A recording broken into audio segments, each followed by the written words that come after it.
Bonjour, bonjour, on est mercredi, c'est l'heure du tuto Art Journal du mercredi et je vais continuer la réalisation de mes pages dans ce carnet aquarelle SMLT. Donc c'est un carnet un petit peu plus grand qu'un format A5 que j'utilise pour ma part jusqu'à présent en format paysage et les choses se sont faites que je l'ai dédié au tampon Chou Flowers. Donc on va continuer dans cette lancée. Pour le fond, alors le fond, c'est pas ce que j'avais pensé avoir comme résultat au début, mais ce n'est pas grave. J'utilise une poudre Magicals, cette Nantucket Pearls, c'est la couleur Wall Watch Blue. Ça y est, j'y arrive. Et j'utilise ce magnifique masque flocon de Sokai. Et là, en fait, je vais faire une erreur.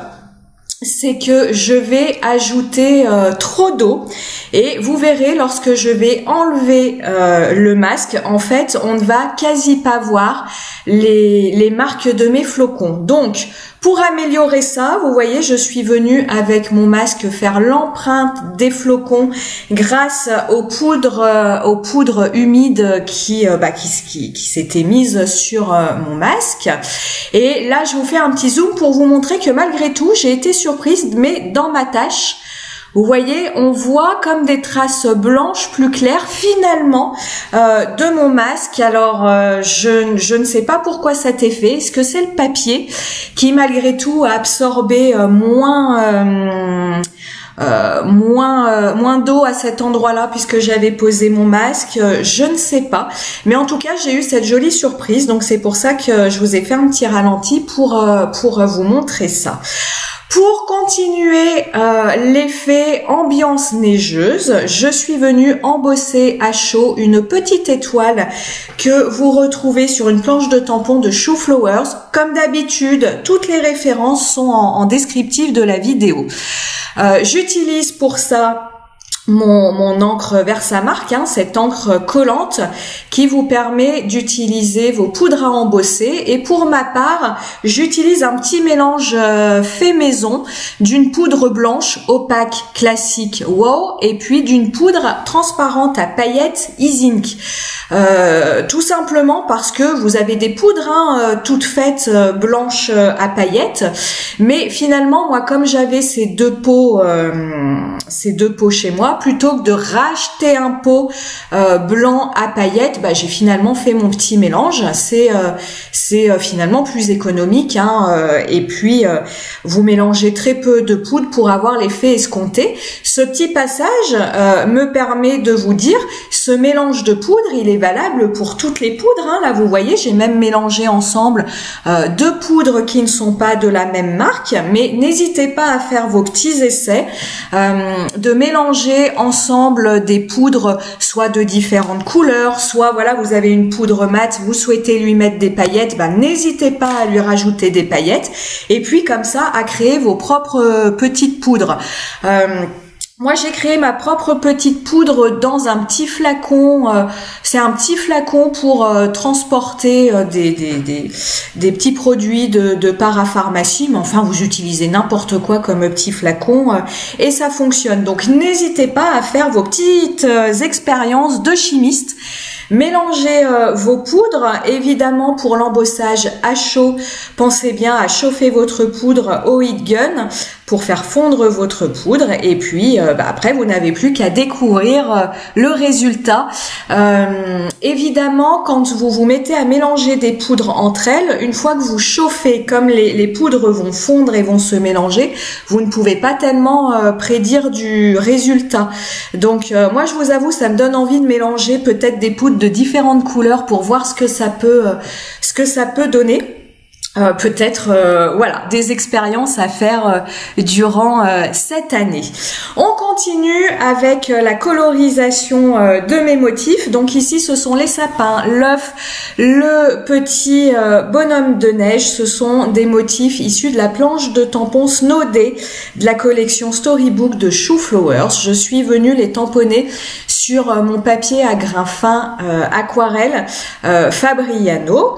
Comme je vous expliquais dans de précédentes vidéos, ici on est plutôt sur des tampons, des petits motifs, donc le grain fin est tout à fait adapté puisque comme on est sur des petits motifs, je peux bien appuyer de façon homogène sur ma plaque de plexi lorsque je tamponne sur mon papier, ce qui fait que j'ai un motif assez bien défini. J'ai juste dû reprendre au crayon noir waterproof un petit peu l'intérieur de mon œuf, un petit peu le contour des fenêtres, mais vraiment c'était un tout petit détail à reprendre. Donc pensez bien, si vous souhaitez reprendre des détails de vos tampons et que vous souhaitez après coloriser avec une technique humide. Alors évidemment, si on est sur du papier aquarelle, on va plutôt être sur des techniques humides. Utilisez bien un stylo waterproof pour pas que votre stylo bave au moment où vous allez appliquer votre aquarelle. Alors vous voyez ici, je vous l'ai déjà montré dans d'autres vidéos, j'essaye de vous pointer les points importants dans mes colorisations. Je passe d'un motif à l'autre et puis je reviens au premier motif et puis je reviens à mon second motif. Pourquoi je fais ça? Je fais ça tout simplement pour éviter les fusions de couleurs là où je ne souhaite pas qu'il y ait de fusion de couleurs. Exemple, mon œuf, vous voyez, en appliquant mon aquarelle, je suis en train de réaliser des dégradés et d'appliquer plus d'aquarelle là où je souhaite des ombrages et puis j'applique moins d'aquarelle là où je souhaite des zones de clair. Cependant, il y a des endroits qui vont se toucher dans ma colorisation, mais que je veux voir de teintes et puis d'intensité différentes. Si je n'attends pas que ces zones sèchent avant de les coloriser, c'est-à-dire que si je n'attends pas qu'une zone sèche avant de coloriser une zone qui touche ma première zone, eh bien je prends le risque que mes couleurs fusent entre elles et que ça casse l'effet de dégradé que je souhaite. Là, comme vous voyez, au niveau de mon sapin, je souhaite vraiment des zones plus foncées, des zones plus claires. Le problème, c'est que si je colorise en entier ce sapin, je vais pas pouvoir délimiter mes zones d'ombre et de lumière comme je le souhaite ici, c'est-à-dire par tranche au niveau de mes sapins, tout simplement parce que l'aquarelle est attirée par l'eau, tout simplement. Donc quand vous allez déposer votre couleur comme je le fais ici, votre couleur plus foncée, elle va aller partout où vous avez mis de l'eau. Donc si vous avez mis de l'eau partout sur votre sapin, votre aquarelle, votre couche plus foncée, elle va pas s'arrêter au niveau d'un trait de votre motif parce que vous avez envie qu'elle s'arrête là. Elle va continuer à se diffuser là où vous avez mis de l'eau. C'est pour ça qu'il est important, si vous souhaitez comme ça avoir vraiment des démarcations importantes au niveau de zones qui se touchent. Soyez patient, attendez bien qu'une zone soit sèche. On n'a pas besoin que ce soit complètement sec, mais enfin qu'on soit à un niveau d'humidité où les fusions ne se font plus. Les fusions se font quand votre papier est quand même très humide. Quand il est beaucoup moins humide, les fusions ne se font plus et vous n'avez comme ça plus de risque de bavure finalement entre vos zones. Donc c'est pour ça que vous me voyez, là mon sapin bleu, je le reprends parce que tout simplement les zones que j'ai faites en début de colorisation sont suffisamment sèches pour que mes nouvelles couches d'aquarelle que je vais appliquer ne viennent pas fuser avec les anciennes couches d'aquarelle. Et comme ça, je peux tranquillement travailler mes dégradés au niveau de ces différentes zones sans avoir peur que ça vienne abîmer le travail que j'ai fait juste avant. Alors là, vous me voyez patiner un peu parce que tout simplement, j'ai décidé d'utiliser un dégradé, uniquement un dégradé de bleu pour cette réalisation. Et je ne savais plus du tout le bleu que j'avais utilisé. Et puis parfois, entre la couleur de l'aquarelle humide et sa couleur une fois qu'elle est sèche, on a un écart. Et là, j'avais un doute sur le fait d'utiliser la même couleur. Bref, c'est pour la petite anecdote. Le fait de vouloir ici utiliser un camailleux de bleu pour cette réalisation, Vous verrez, je vais juste utiliser un petit rouge et un petit ocre pour mon bonhomme de neige afin de rappeler ma carte doudou que vous avez vue en début de vidéo. Mais on va dire que globalement, je reste sur des bleus ou des bleus turquoise. Là, mon sapin, il va peut-être... chez certains vont le voir bleu, certains vont le voir vert. Peu importe. Et ça m'a donné lieu à une réflexion que je voulais vous partager. Et puis, je vous invite à me dire ce que vous en pensez en commentaire. Je vous fais la petite histoire. Il y a quelques temps, peut-être fin décembre, début janvier, je vous ai publié une vidéo d'une carte de vœux, voilà, joyeux Noël, avec une petite poupette de Holland Create, avec des branches de gui sur la tête. Et là, j'ai eu un certain nombre de messages fort sympathiques. Le problème n'est pas là, des messages très très sympathiques, aucun souci, mais qui m'ont fait sourire parce que beaucoup m'ont dit « Pourquoi tu as fait tes petites boules de gui rouges alors que le gui est blanc ?» Scandale. J'avais fait mes boules de gui rouges alors que le gui est blanc. J'ai tout simplement expliqué que je faisais deux cartes en parallèle et que comme ces deux cartes allaient à un couple, je voulais que ces deux cartes aillent ensemble et que j'utilise, voilà, que les couleurs utilisées sur l'une rappellent les couleurs de l'autre. Peu importe. Mais ces messages m'ont fait sourire et m'ont rappelé quelque chose chez moi. Et c'est ça que je voulais vous partager. Je me suis rendu compte qu'au niveau de la colorisation, j'ai énormément progressé et au niveau de ma créativité, j'ai énormément progressé lorsque j'ai arrêté de vouloir que mes colorisations correspondent à la réalité. Dit autrement, j'ai vraiment progressé dans mes colorisations, dans l'harmonisation des couleurs, dans pareil la créativité, lorsque j'ai arrêté de vouloir que le ciel soit bleu, que l'herbe soit verte, que la neige soit blanche, je m'inspire de ce que je vois à l'écran, et lorsque j'ai arrêté que mes sapins, de vouloir que mes sapins soient verts. Pourquoi je vous dis ça ? Parce que à un moment je me suis donné des petits défis au niveau de ma colorisation, comme ici finalement de faire des colorisations en monochrome ou alors de faire des colorisations en utilisant que 2 ou 3 couleurs. Alors quand je vous dis 2 ou 3 couleurs, c'est par exemple d'utiliser du bleu, mais du bleu clair, moyen, foncé, pas que le même type de bleu.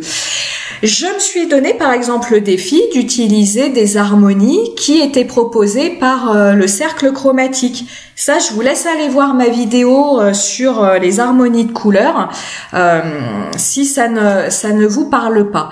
Et du moment que j'ai réussi à me détacher de la réalité, j'ai réussi, je trouve, et vous m'en faites souvent la remarque, donc je pense que vous aussi, j'ai réussi à avoir des colorisations beaucoup plus harmonieuses que lorsque j'étais finalement coincée, je me coinçais toute seule, à vouloir que mes colorisations représentent encore une fois la réalité, c'est-à-dire ici mon œuf serait blanc.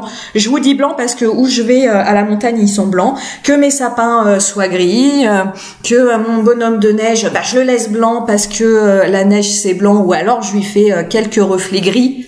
Et encore, j'ai énormément progressé, ça c'est quelque chose qui m'a vraiment débloqué, et puis du coup qui m'a vraiment débloqué niveau créativité, parce que à partir du moment où j'ai dépassé ça, je pouvais bien vous faire des fleurs de n'importe quelle couleur, peu importe, je pouvais faire voilà comme ici des sapins bleus, peu importe, je n'étais plus gênée par le fait que, pour en revenir au début, que mes boules de gui ne soient pas blanches, mais rouges. Moi, je vous invite, et c'est pour ça que je vous en parle ici, je vous invite à faire cette expérience, c'est-à-dire à un moment dans une colorisation, on s'en fiche, que ce soit pour une carte, une page d'un journal, du coloriage pour adultes, peu importe, mais dans une de vos colorisations, si vous remarquez être dans le même cas que je vous décrivais, de faire cet exercice, de vous dire, je vais pas faire une colorisation qui correspond à la réalité, mais je vais me mettre une contrainte. Alors, le mot contrainte dit souvent quelque chose de négatif, mais non, hein, une contrainte, c'est se mettre une petite règle. Ça peut être quelque chose pour s'amuser. Avant de faire votre colorisation, de vous dire, tiens, je vais choisir une harmonie de couleurs. Et je vais essayer le plus possible dans ma colorisation de respecter cette harmonie de couleurs, quitte à ne pas colorier les choses comme elles sont dans la réalité. Et je vous assure, si vous vous donnez un peu ces challenges-là, vous allez devenir vachement à l'aise avec les couleurs. Et vous allez, comme je vous dis, voir votre créativité vous améliorer parce que du coup, imaginez faire une page en monochrome comme je le fais ici, ou imaginez à un moment coloriser vos sapins en bleu parce que niveau couleur ça a un sens, niveau harmonie de la page ça a un sens. Eh bien, vous serez plus bloqué en fait. Vous serez plus bloqué avec le fait que le sapin est vert, donc je dois le faire vert. Donc, n'hésitez pas à faire ce type d'exercice. C'est vachement sympa, c'est très amusant. Et puis en plus, ça vous permet petit à petit d'être beaucoup plus à l'aise dans l'harmonisation des couleurs. Je vous laisse me dire ce que vous en pensez en commentaire, mais enfin voilà, moi c'est quelque chose qui m'a permis de beaucoup progresser. Donc merci celles qui m'ont fait la remarque que mes branches de gui, mes petites boules de gui n'étaient pas de la bonne couleur, parce que ça me permet comme ça de vous parler de ce sujet-là. Mes petits sapins sont secs. Pour je voulais leur donner un effet neigeux et je me suis rappelé que j'avais une pâte de texture 6X effet glacé. Pareil, je vous ai mis la référence en descriptif de la vidéo, qui donnait cet effet en fait de glace de neige. Donc voilà, je suis venue avec un petit couteau appliqué à certains endroits. Alors pas sur tout le sapin, hein, parce que sinon on verrait plus ma colorisation, mais sur certains endroits, je suis venue appliquer cette pâte de texture. Et pour une fois, je l'ai chauffée au heat gun. Et alors ça a été très intéressant, c'est ce que je vous montre ici. Quand je l'ai chauffée au heat gun, cette pâte de texture, elle a gonflé. Elle a gonflé et du coup j'ai vraiment un effet de neige que je trouve vachement sympa. Donc voilà, je voulais vous en faire part également. Je continue à travailler mon fond de page. Je lui amène un petit peu de contraste en venant appliquer des projections au marqueur acrylique noir. J'ai un petit peu de mal ici parce que mon marqueur est tout neuf, donc la mine n'est pas encore assez gaugée en peinture acrylique, mais enfin ça fonctionne quand même. J'en profite que là vous me voyez coller mes petites affaires pour vous dire que le tuto vidéo de la réalisation du timbre doudou est disponible, hein. Je vous ai fait dans un premier lieu la vidéo tuto du timbre doudou, et puis je vous propose aujourd'hui le tuto vidéo du reste de la page finalement. Si vous remontez un petit peu mes vidéos, je me suis lancée dans la réalisation de toute une série de timbres doudou, et à l'époque quand j'ai commencé à faire ça, je ne savais absolument pas ce que j'allais en faire de ces timbres. Je les ai commencés en décembre. Je m'étais dit, tu les mettras peut-être sur la table de Noël pour les offrir. Et en fait, je vais tout vous dire, ça m'embêtait de les offrir parce que je les aime trop et je voulais les garder pour moi. Et puis, à un moment, Chouflowers a proposé un petit challenge et j'ai utilisé un de ces timbres pour répondre au challenge. Et puis, je me suis dit, finalement, bingo, tu vas utiliser ces timbres dans des pages d'art journal. Pour tout vous dire aussi, ce timbre à l'origine, je voulais le mettre sur ma page avec de la mousse 3D parce que je voulais qu'il ressorte, et puis parce que j'ai énormément galéré puisqu'il y a des couches à le coller. Mais j'ai perdu ma mousse 3D. Je sais plus où je l'ai mise. Alors voilà, je me suis dépatouillée. Quelqu'un m'a dit dans une autre vidéo ou dans un échange que je pouvais aussi utiliser de la cartonnette pour mettre en relief quelque chose. C'est tout à fait vrai. Donc je vous le dis, je vous le partage. Mais alors je n'y ai absolument pas pensé au moment où je réalisais ma page. Mais oui, j'aurais pu utiliser de la cartonnette, que j'aurais pu coller derrière mon timbre et puis après coller sur ma page. J'aurais beaucoup moins galéré et puis j'aurais eu cet effet de relief que je souhaitais. Voilà, on arrive tranquillement au bout de la réalisation de cette page. Ce que vous ne voyez pas ici parce que je l'ai fait plus tard, car ici encore je n'y ai pas pensé, c'est de rajouter un petit titre.